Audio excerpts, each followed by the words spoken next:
Donc, pour le sujet que l'Esprit veut nous donner ce soir, pour retourner dans l'Évangile selon Luc, chapitre 4, à partir du verset 18, verset 16, excusez-moi, on va lire du verset 16 jusqu'au verset 21 pour introduire le sujet de ce soir.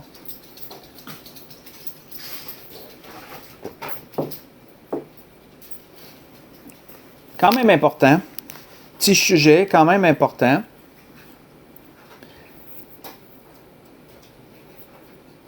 Dans Luc, chapitre 4, débutant au verset 16, il nous est parlé de Jésus, il est dit « Il se rendit à Nazareth, où il avait été élevé. Et selon sa coutume, il entra dans la synagogue le jour du sabbat. Il se leva pour faire la lecture. Et on lui remit le livre du prophète Ésaïe. Et l'ayant déroulé, il trouva l'endroit où il était écrit « L'Esprit du Seigneur est sur moi, parce qu'il m'a oint pour annoncer une bonne nouvelle aux pauvres. Il m'a envoyé pour guérir ceux qui ont le cœur brisé, pour proclamer aux captifs la délivrance et aux aveugles le recouvrement de la vue, pour renvoyer libres les opprimés, pour publier une année de grâce du Seigneur. Ensuite, il roula le livre, le remit au serviteur et s'assit. Et tous ceux qui se trouvaient dans la synagogue avaient les regards fixés sur lui. Alors il commença à leur dire, « Aujourd'hui, cette parole de l'Écriture que vous venez d'entendre est accomplie. » On va arrêter ici. Donc, comme il nous l'a mentionné ici, Jésus va dans sa ville où est-ce qu'il a passé où est-ce qu'il a été élevé, où est-ce qu'il a passé la majeure partie de sa vie, de sa jeunesse jusqu'à l'âge adulte où il a débuté son ministère. Comme son habitude, rentre dans la synagogue, comme il le faisait toujours, c'était une façon de préparer un peu le message qu'il allait amener. Et on voit qu'il leur fait part de cette prophétie d'Ésaïe qui parle de liberté. Une prophétie qui parle de liberté, qui parle comment je pourrais dire, de délivrance, de liberté et de délivrance. Et ensuite, il leur dit quelque chose qui les a stupéfaits, qui les a surpris, il leur dit « Cette parole est accomplie ». L'Esprit veut qu'on s'arrête, frères et sœurs, ce soir sur la liberté. Parce qu'il y a des choses à dire. L'Esprit a des choses à dire sur ce fait. Surtout nous aider à comprendre certaines choses, à assimiler certains principes. Mais premièrement, comme j'aime le commencer, on va commencer par le début. Pourquoi le Seigneur leur parlait-il de liberté? Qu'est-ce que le Seigneur voulait dire par là en leur lisant cette prophétie d'Ésaïe qui parlait de liberté? Bien, pour comprendre la pensée du Seigneur, on doit aller dans un autre endroit où le Seigneur a affirmé, a parlé de liberté et les Juifs ont rétorqué des choses. Et ça va nous aider à comprendre, la réponse que le Seigneur leur fait va nous aider à comprendre pourquoi le Seigneur dit ça. On commence là. Donc, on n'ira pas tellement plus loin, on va aller dans Jean chapitre 8. Si vous voulez tourner avec moi encore, dans Jean chapitre 8, on va aller voir ensemble quel a été ce que Jésus a dit, qu'est-ce que Jésus a dit aux Juifs et quelle a été leur réponse. Parce que pour plusieurs, on a une certaine conception de la liberté, une certaine pensée, un certain dogme, on a des préjugés, je dirais, à propos de la liberté. Et on voit que même les Juifs avaient les mêmes préjugés que nous, à peu près, les mêmes pensées. Dans Jean chapitre 8, si on lit du verset 33 au verset 36, c'est un endroit qu'on a lu d'ailleurs dernièrement quand j'ai parlé du mensonge, que Satan était le père du mensonge et tout ce qui est... On retourne dans cette conversation-là, mais on va débuter au verset 33, dans Jean chapitre 8, où Jésus dit aux Juifs qui étaient là, ils lui répondirent, « Nous sommes la postérité d'Abraham, et ça c'est les Juifs qui parlent à Jésus, là, suite à une parole qu'il a dite. Nous sommes la postérité d'Abraham et nous ne fûmes jamais esclaves de personne. Comment dis-tu, vous deviendrez libres? » Parce que Jésus venait de parler de liberté. En vérité, je vous le dis, leur répliqua Jésus, quiconque se livre au péché est esclave du péché. Or, l'esclave ne demeure pas toujours dans la maison, le Fils y demeure toujours. Si donc le Fils vous affranchit, vous serez réellement libre. On va arrêter ici. Ça, vraiment, c'est intéressant, parce que les Juifs, lorsque Jésus leur a parlé de liberté, les Juifs ont dit, « Qu'est-ce que tu nous dis là? On est libre, on a la liberté de mouvement, on est capable comment je pourrais dire, d'aller à un endroit ou à un autre endroit comme on le désire. Si on veut t'écouter, on va t'écouter. Si on veut pas t'écouter, on veut pas t'écouter. » Là, c'est sûr, ils n'ont pas tout dit ce que je vous dis là. J'extrapole. Parce que les Juifs, ils ont dit, « Comment dis-tu qu'on est esclave? On n'a pas été esclave de personne. » Même s'ils étaient sous la domination romaine, les Juifs ne se considéraient pas comme des esclaves. Ils se considéraient libres. Pourquoi?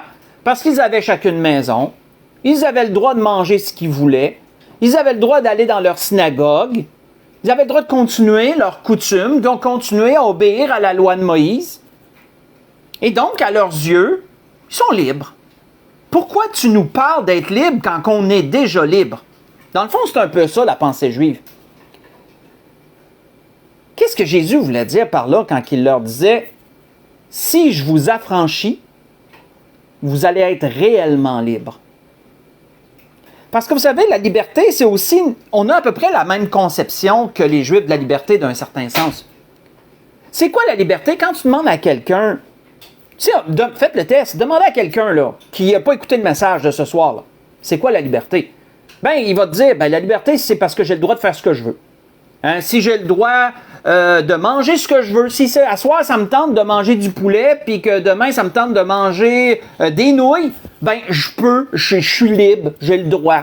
Si ça me tente de porter aujourd'hui un vêtement quelconque ou un autre type de vêtement, ben, j'ai le droit, je suis libre. Si ça me tente de me couper les cheveux d'une telle manière ou d'une autre, ben j'ai le droit, je suis libre. Si ça me tente de m'acheter un véhicule, ben j'ai le droit, je suis libre. Donc, voyez-vous, ce concept de je peux bouger où que je veux, je peux écouter ce que je veux, je peux faire ce que je veux, ben je suis libre. Ça, c'est notre conception de la liberté. C'est notre conception de la liberté. Mais en vérité, qu'est-ce que Jésus disait? C'est pas ça, la liberté. Il y a un autre mot pour appeler la liberté telle qu'on la conçoit. C'est un mot que je ne connaissais pas depuis peu. C'est du libertinage. Et c'est un mot qui existe en passant. Du libertinage. C'est quoi ça, du libertinage? Bien, du libertinage, c'est le refus des contraintes. C'est premièrement ça. Celui qui pratique le libertinage refuse de se faire dicter des règles. Il refuse de se faire mettre des limites. Il fait ce qu'il veut. Donc ça, c'est du libertinage, selon la définition.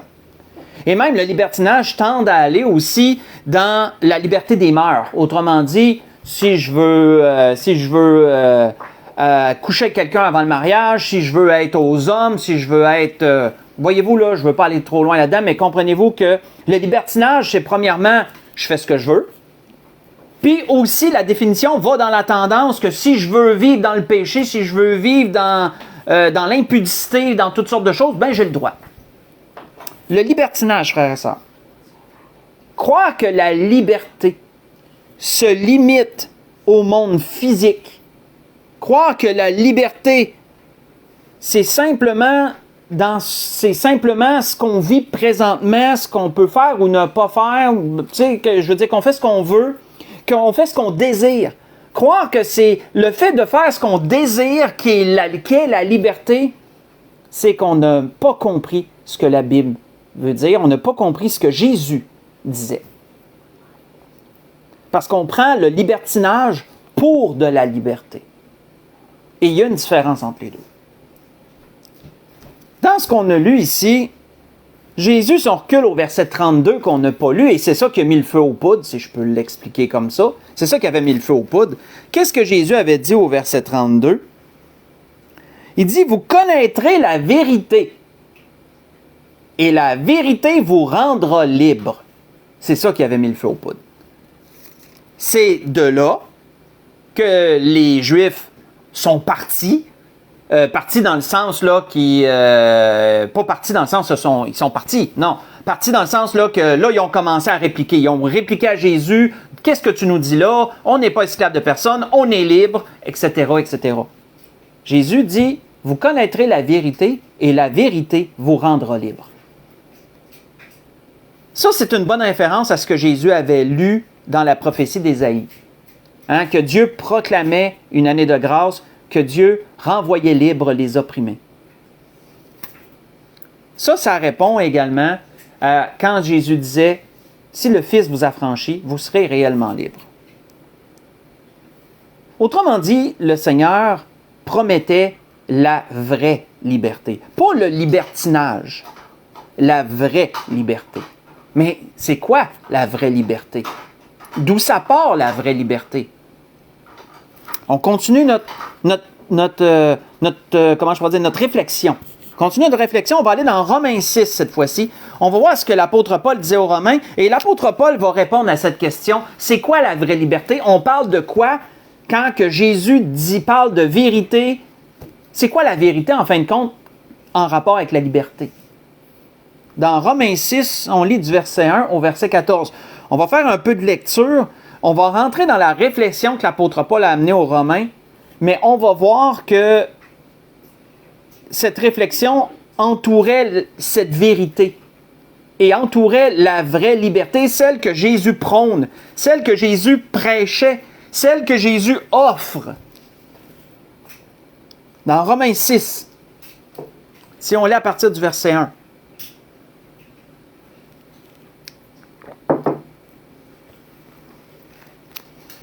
On voit que l'apôtre Paul disait aux Romains, « Que dirions-nous donc? Demeurerions-nous dans le péché afin que la grâce abonde? Loin de là. Nous qui sommes morts au péché, comment vivrions-nous encore dans le péché? Ignorez-vous que nous tous qui avons été baptisés en Jésus-Christ, c'est en sa mort que nous avons été baptisés?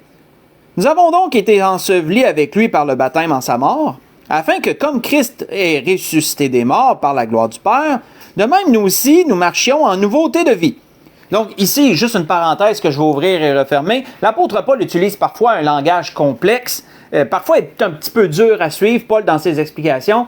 Mais en résumé, en simplifié, Paul parle du baptême et il fait la figure que quand tu es enseveli dans les eaux du baptême, tu meurs avec Christ, comme Christ a passé 3 jours et 3 nuits dans le tombeau, tu meurs avec Christ, tu es enseveli avec Christ, et lorsque tu sors des eaux, tu es ressuscité, comme entre guillemets, tu deviens un homme nouveau, ça l'incarne la nouvelle nature, et tu marches en nouveauté de vie. Parce que le baptême, c'est un engagement d'une bonne conscience envers Dieu, comme l'apôtre Pierre le disait. Donc, je referme cette parenthèse. En effet, disait-il au verset 5, « Si nous sommes devenus une même plante avec lui, par la conformité à sa mort, nous le serons aussi par la conformité à sa résurrection. » Donc, voyez-vous, l'apôtre Paul explique ce qu'il vient de dire, en fin de compte. « Sachant que notre vieil homme a été crucifié avec lui, afin que le corps du péché soit réduit à l'impuissance, ou soit détruit, selon Louis II, pour que nous ne soyons plus esclaves du péché. » Là, on commence à toucher à quelque chose. Pour que nous ne soyons plus esclaves du péché. L'esclave, il n'est pas libre. Notons cela. Car celui qui est mort est libre du péché. Or, si nous sommes morts avec Christ, nous croyons que nous vivrons aussi avec lui. Sachant que Christ, ressuscité des morts, ne meurt plus, la mort n'a donc plus de pouvoir sur lui. Car il est mort et c'est pour le péché qu'il est mort. Une fois pour toutes. Il est revenu à la vie et c'est pour Dieu qu'il vit. Là, on nous parle de Jésus-Christ ici. Ainsi, vous-même, regardez-vous comme mort au péché et comme vivant pour Dieu en Jésus-Christ. Que le péché ne règne donc point dans vos corps mortels et n'obéissez pas à ses convoitises. Ne livrez pas vos membres au péché comme des instruments d'iniquité, mais donnez-vous vous-même à Dieu comme étant vivant de mort que vous étiez et offrez à Dieu vos membres comme des instruments de justice, car le péché n'aura point de pouvoir sur vous puisque vous êtes non sous la loi, mais sous la grâce. On va arrêter ici. Donc, c'est quoi, frères et sœurs, la vraie liberté si on analyse ce que Paul disait ici dans toute sa complexité, dans toute son explication profonde à propos du péché, à propos de la délivrance du péché? Bien, la vraie liberté, Ça consiste à être libéré du péché. Celui qui est libre du péché a la liberté dont Jésus parle. Le péché qui nous a séparés de Dieu, le péché originel qu'a commis Adam et Ève et qui nous atteint tous les hommes, qui atteint tous les hommes et les femmes, parce qu'on est tous issus de la même source, on est tous issus d'Adam et Ève. Ça, j'ai déjà parlé de ces choses-là. Mais à cause du péché, nous sommes pécheurs. Nous devenons pécheurs. Et ça nous rend esclaves du péché. Pourquoi? Parce qu'on suit notre chair, on accomplit la volonté de notre chair, de nos passions et de nos désirs, et on vit comme ça. Nous sommes esclaves de notre nature, esclaves du péché. Et qu'est-ce que Jésus est venu faire par son sacrifice à la croix? Jésus est venu briser les chaînes du péché. Jésus est venu offrir la liberté. Non le libertinage, selon ce que l'homme en pense. Il est venu offrir la liberté en rapport avec le péché. Et ça, c'est la vérité. Quand Jésus disait « Vous connaîtrez la vérité et la vérité vous rendra libre », la vérité, c'est ce que Jésus a fait à la croix. La vérité, c'est son sacrifice. La vérité, c'est sa résurrection. La vérité, c'est la liberté qu'il offre à travers son sacrifice pour ceux qui le reçoivent, bien sûr, pour ceux qui le reçoivent. C'est pourquoi Jésus disait, « Si donc le Fils vous affranchit, si vous passez par le Fils, si vous recevez le Fils va vous libérer. Si donc le Fils vous affranchit, quand tu affranchis quelqu'un, tu brises ses chaînes, tu le renvoies libre. Il était esclave, il était entravé, tu brises ses chaînes, tu le renvoies, tu l'as affranchi. Un peu comme un maître qui avait un esclave et qui enlève ses liens, qui rompt qui lui donne la liberté, qui dit « Je t'affranchis ». Autrement dit, tu deviens libre, va. Ben c'est ça. Si le Fils nous affranchit, nous sommes réellement libres. C'est tout le poids de cette vérité, frères et sœurs. Le péché rend esclave et Jésus rend libre. Rend libre à l'égard du péché, mais rend libre à l'égard aussi de la condamnation éternelle. Il faut toujours se rappeler ça. Le pécheur va en enfer. Notre destin à tous était d'aller en enfer. Malheureusement, c'est à cause de notre nature, à cause d'Adam et Ève, à cause de ce qu'on a hérité de nos pères. Nous allions vers ce chemin-là. Nous étions tous esclaves du péché et nous allions tous vers la perdition. Lorsque le Seigneur dit qu'il va rendre libre, c'est que tu es libre du péché, mais maintenant tu es libre aussi de l'enfer. Tu es délivré de la condamnation éternelle. C'est ça, être libre. Et ça, c'est la vraie liberté. C'est celle dont Jésus parle. C'est la liberté dont Jésus parle. De sorte que quand on pense à ça, frères et sœurs, quelqu'un ici-bas, qui est esclave selon les hommes, qui n'a pas de liberté de mouvement comme il veut, je sais que l'esclavage n'existe plus dans plusieurs endroits du monde, mais il y en a encore. Il y a encore des endroits où l'esclavage existe. Mais celui qui est esclave ici-bas, mais libre en Jésus-Christ, est plus libre que celui qui vit dans une société démocratique et qui se croit libre parce qu'il a le libertinage, il pratique le libertinage, mais il est toujours esclave du péché.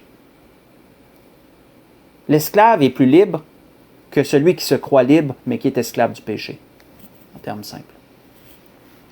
Toujours aux yeux de Dieu, bien sûr, toujours selon le livre de Dieu, parce que selon le livre des hommes, je viens de vous le mentionner, c'est tout autre chose. On voit que l'apôtre Paul disait aussi quelque chose d'intéressant aux Corinthiens. Faites juste écouter celle-là. L'apôtre Paul disait, il décrivait aux Corinthiens qu'est-ce qui se passe lorsqu'on accepte Jésus comme notre Sauveur et que l'Esprit de Dieu vient habiter en nous. Parce que c'est ce que la Bible nous dit. Hein?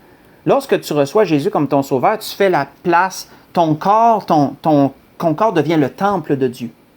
Et l'Esprit de Dieu vient habiter en toi. Comme dans l'Ancien Testament, l'Esprit de Dieu était venu remplir le temple lorsqu'il avait été consacré.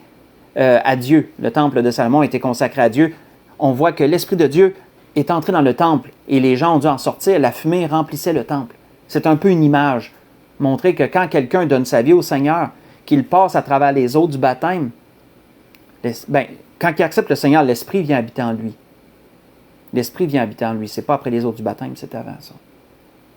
Mais c'est un peu la même image. Mais qu'est-ce qui se passe lorsque l'Esprit de Dieu habite en quelqu'un? Qu'est-ce qui se passe? On voit que l'apôtre Paul disait aux Corinthiens, c'est très intéressant, il leur disait ceci, « Jusqu'à ce jour, quand on lit Moïse, un voile est jeté sur leur cœur en parlant des Juifs. Mais lorsque les cœurs se convertissent au Seigneur, le voile est ôté. Or, le Seigneur, c'est l'Esprit. Et là où est l'Esprit du Seigneur, là est la liberté. » Là où est l'Esprit du Seigneur, là est la liberté, disait-il. On voit ça dans 2 Corinthiens 3. J'ai lu du verset 15 au verset 17. Là où est l'Esprit du Seigneur, là est la liberté. Donc, la présence de l'Esprit de Dieu dans nos cœurs nous assure de notre liberté. C'est un témoignage de notre liberté à l'égard du péché, de notre liberté à l'égard du jugement, de notre liberté à l'égard de la condamnation. C'est un témoignage. Ce sont les arts de l'esprit. Là, je ne veux pas trop embarquer là-dedans, mais ça, c'est d'autres choses. C'est pour ça que Paul disait aussi dans Corinthiens quelque chose d'autre, qui est tout aussi intéressant. Il disait, « Ayant donc cette espérance, nous usons d'une grande liberté, disait-il. Nous usons d'une grande liberté. » Voyez ça dans 2 Corinthiens 3, mais le verset 12. J'ai reculé au verset 12. De sorte que, si on tourne dans Jacques, qu'est-ce que Jacques disait sur la liberté, lui? Quand quelqu'un reçoit Jésus comme son Sauveur et Seigneur, qu'il est libre à l'égard du péché, délivré des chaînes de l'esclavage du péché, libre à l'égard de la justice, libre à l'égard de la condamnation, qu'est-ce que Jacques disait pour ces choses? Dans Jacques chapitre 1, qu'est-ce que Jacques disait à propos de cela?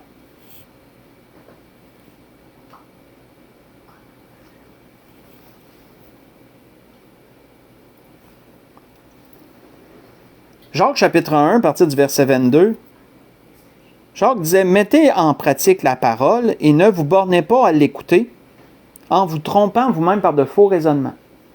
Car si quelqu'un écoute la parole et ne la met pas en pratique, il est semblable à un homme qui regarde dans un miroir son visage naturel et qui, après s'être regardé, s'en va et oublie aussitôt comment il était. Mais celui qui aura plongé les regards dans la loi parfaite, la loi de liberté, notez ça là, la loi parfaite, la loi de liberté. C'est quoi la loi de liberté? C'est ça, la loi de liberté. C'est la parole de Dieu. Celui qui aura plongé les regards dans la loi parfaite, la loi de liberté, qui aura persévéré n'étant pas un auditeur oublieux, mais se mettant à l'œuvre, celui-là sera heureux dans son activité. Vous savez, quand on témoigne de notre chrétienté, je dirais, à ceux qui n'ont pas encore reçu Jésus comme leur Sauveur et Seigneur, quand quelqu'un témoigne et que la question qu'on peut se faire poser, c'est « Y a-t-il des choses que tu n'as pas le droit de faire? » Et ça, moi, il y en a déjà qui me l'ont posé, celle-là. Tu me parles de Jésus, là, c'est beau, là. Tu me parles de la délivrance de l'enfer, tu me parles de l'héritage éternel. Je suis correct, jusque-là, j'aime ça. Mais y a-t-il quelque chose que j'ai pas le droit de faire? Ben, si j'ai pas le droit de le faire, là, non. Si tu es pour me mettre des entraves, non. Non, moi, je veux pas. Tu n'es pas libre. Tu n'es pas libre, tu es obligé d'obéir à la parole. Je veux dire par là que si tu veux plaire à Dieu, tu n'as pas le choix de suivre des commandements. Donc, tu n'es pas libre. Voyez-vous? Ça, c'est le raisonnement humain. Pourquoi? Parce que la personne, elle a le libertinage. Elle a le libertinage dans la tête. Elle ne veut pas avoir de contraintes. Elle ne veut pas de contraintes. Et on appelle ça la liberté, mais c'est du libertinage, je le répète. La liberté que le Seigneur nous donne est toujours au niveau spirituel, premièrement. C'est la liberté au niveau du péché. Autrefois, étant esclaves du péché, nous obéissions à nos passions et nos désirs. C'était naturel d'aller vers ce qu'on voulait. Mais étant en Jésus-Christ, tu as le pouvoir de dire non. Tu as le pouvoir de contrôler ta chair. Tu as le pouvoir de prendre la part de Dieu, de choisir entre le bien et le mal, mais de choisir le bien sur le mal. Ça, c'est la liberté. Ça, c'est la liberté. Et la parole de Dieu qui te donne une façon de vivre est appelée une loi de liberté. Pourquoi? Parce qu'elle te préserve de la condamnation. Elle te préserve de t'éloigner de Dieu. Parce que s'éloigner de Dieu, ce ne serait pas d'être plus libre, ça serait de redevenir esclave. Ça serait de redevenir esclave. Donc, c'est pour ça que c'est appelé une loi de liberté. Mais encore là, il faut toujours le regarder selon Dieu. C'est sûr que si tu le regardes selon les hommes, tu vas dire non, ça ne fait pas de sens. Parce qu'il y a des choses que je n'ai pas le droit de faire. Il y a des choses que je dois m'abstenir. Donc, ça n'a pas de sens. Je ne suis pas plus libre. Voyons-nous, ça dépend sur quel point de vue tu le regardes. Si tu le regardes selon les hommes, bien, c'est du libertinage que tu veux. Si tu le regardes selon la parole de Dieu, selon les vues de Dieu, bien, tu te maintiens dans la volonté de Dieu. Tu ne t'éloigneras pas de Dieu, tu es dans la liberté. Pourquoi? Parce que tu es à proximité de Dieu. Tu es en bonne relation avec Dieu, tu es dans la liberté. Tu n'es plus esclave du péché. Tu as la capacité de choisir la part de Dieu.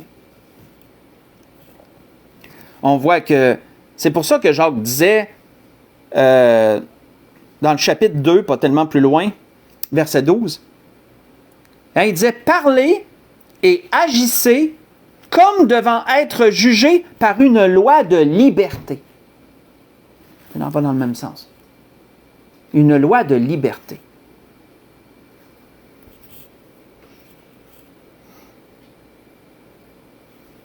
On voit qu'il y a une séduction que le diable amène au monde par rapport à la liberté. Très grande séduction.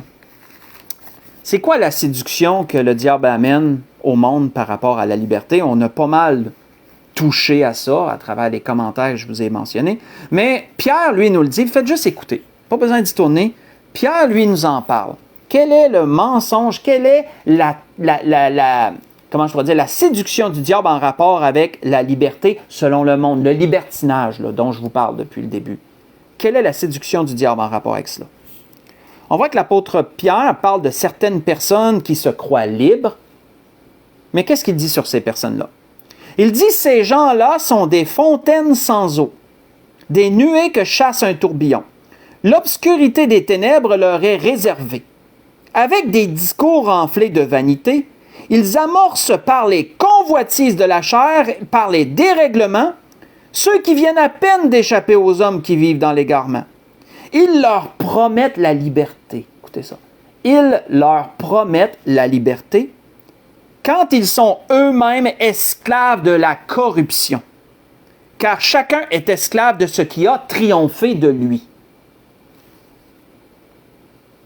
Voyez ça dans 2 Pierre, chapitre 2, j'ai lu du verset 17 au verset 19. C'est fort, ce que Pierre dit là. Certaines personnes qui disent, la liberté, c'est de faire ce qu'on veut.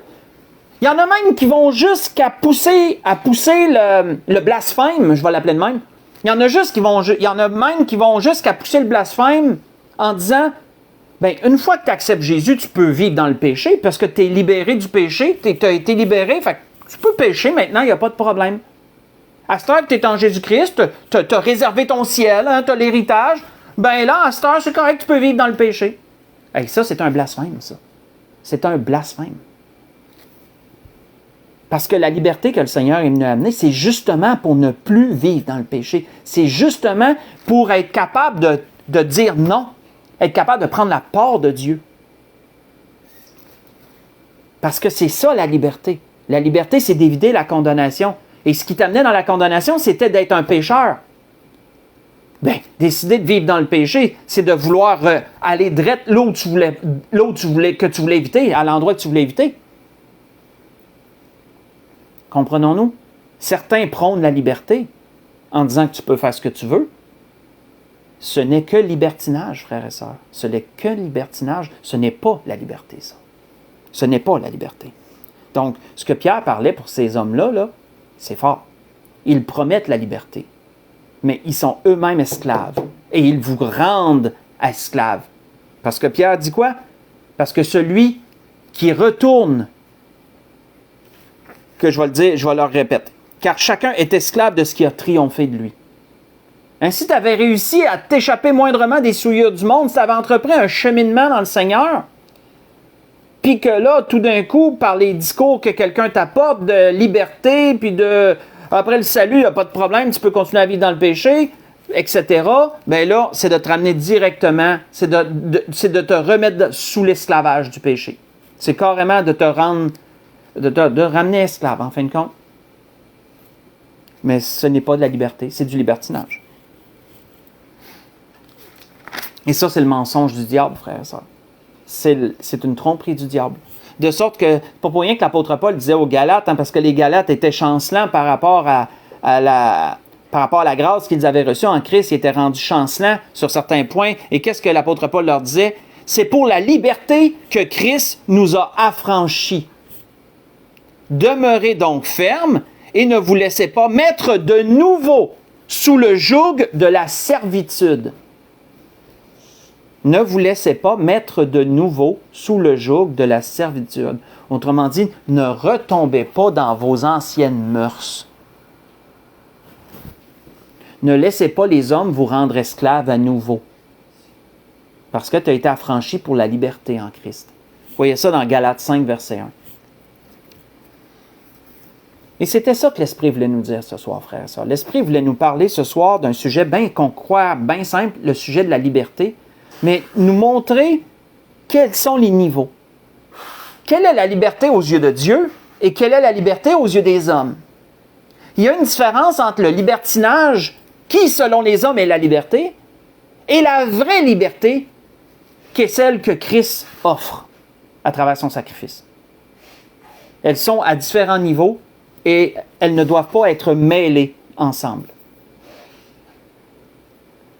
Bien sûr que ce n'est pas mal de dire que tu veux manger ça ou manger ça une journée ou une autre. Ce n'est pas mal de dire, ben moi aujourd'hui, ça me tente d'aller faire une promenade en auto, puis demain, je vais aller prendre une marche en forêt. Comprenons-nous, c'est pas mal. L'un ou l'autre n'est pas mal. Mais comprenons que ce n'est pas ça, la liberté, premièrement. Premièrement, la liberté, elle est spirituelle. Elle se situe à un autre niveau. Elle se situe dans le niveau éternel, dans le niveau spirituel. Et ensuite, avoir la liberté physique, de déplacement, de mobilité, etc., c'est bien, c'est même merveilleux. Pas de tomber dans la mauvaise partie du libertinage, puis de tomber dans les basses mœurs, puis de penser qu'on peut vivre dans le péché. Non. Non, absolument pas. Donc, faire la différence entre les deux est important. La liberté, c'est la capacité de choisir la part de Dieu et de résister au mal. Tu n'es plus esclave de ta nature, pécheresse. Tu es délivré, tu es délié, tu es capable de dire non à ton corps, tu es capable de traiter ton corps durement, tu es capable de le contenir, tu es capable de prendre la part de Dieu.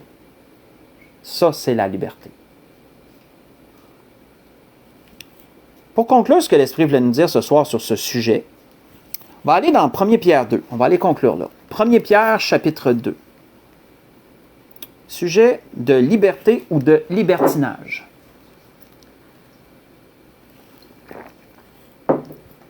1 Pierre 2. On va lire deux versets, le verset 15 et le verset 16.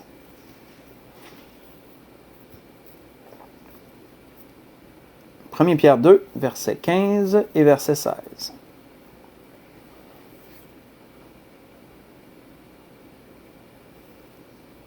Car c'est la volonté de Dieu, disait Pierre, qu'en pratiquant le bien, vous réduisiez au silence les hommes ignorants et insensés.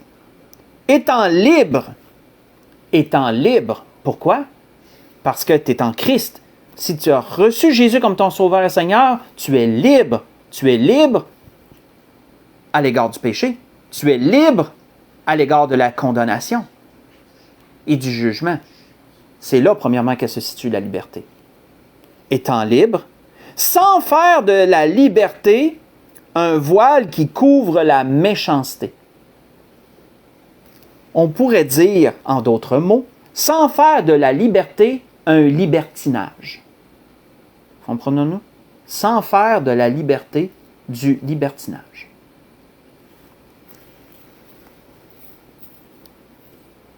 On voit que c'est pour ça que l'apôtre Paul disait aux Galates, et je conclus complètement là-dessus, « Frères, vous avez été appelés à la liberté, seulement ne faites pas de cette liberté un prétexte de vivre selon la chair. Mais rendez-vous par la charité serviteurs les uns des autres. » Galates 5, verset 13. C'était ce que l'Esprit voulait nous dire ce soir. La grâce que je nous souhaite à tous, si quelqu'un croyait que la liberté se situait seulement au niveau physique, au niveau du monde matériel, si quelqu'un croyait que la liberté, c'est seulement de dire que je peux manger aujourd'hui telle affaire, puis le lendemain, je vais manger d'autres choses, que je peux décider d'aller me coucher de suite ou me coucher dans 2 heures, si c'est ça pour vous la liberté, bien, vous êtes dans le champ. Ce n'est pas la liberté, ça. C'est du libertinage. Mais, si tu crois que la liberté se situe à un autre niveau, si tu crois qu'on ne peut pas atteindre la liberté sans connaître la vérité, et quelle est la vérité? La vérité, c'est le sacrifice de Jésus-Christ à la croix et sa résurrection, qui donne la liberté. Ça, c'est la vérité. Et en connaissant cette vérité, tu peux vraiment être libre, comme Jésus le disait. Donc, si quelqu'un n'a pas reçu Jésus comme son Sauveur et Seigneur, qu'il considère cet aspect de la liberté et qu'il désire être réellement libre. Parce qu'une fois que tu es libre spirituellement, tu te sens tellement mieux pour vivre cette vie sans en faire un libertinage. Donc, sur ça, je vous souhaite à tous et à toutes une bonne fin de journée, une bonne soirée, un bon restant de semaine. Et on va se dire à dimanche pour l'Église de l'Espérance. Soyez tous bénis. Bonne fin de journée.